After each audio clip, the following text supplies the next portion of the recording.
How to gift food on Doordash. So the very first thing you want to do is to head over to your application Doordash and make sure you are logged into your specific account. Now you need to place an order like you usually would.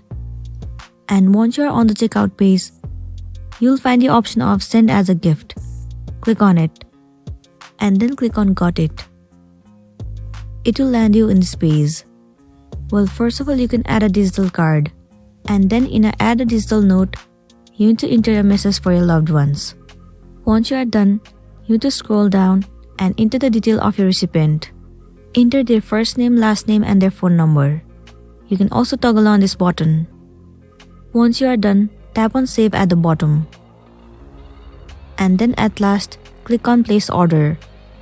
Once the order has been placed, the gift will be successfully sent to the recipient and you'll be good to go.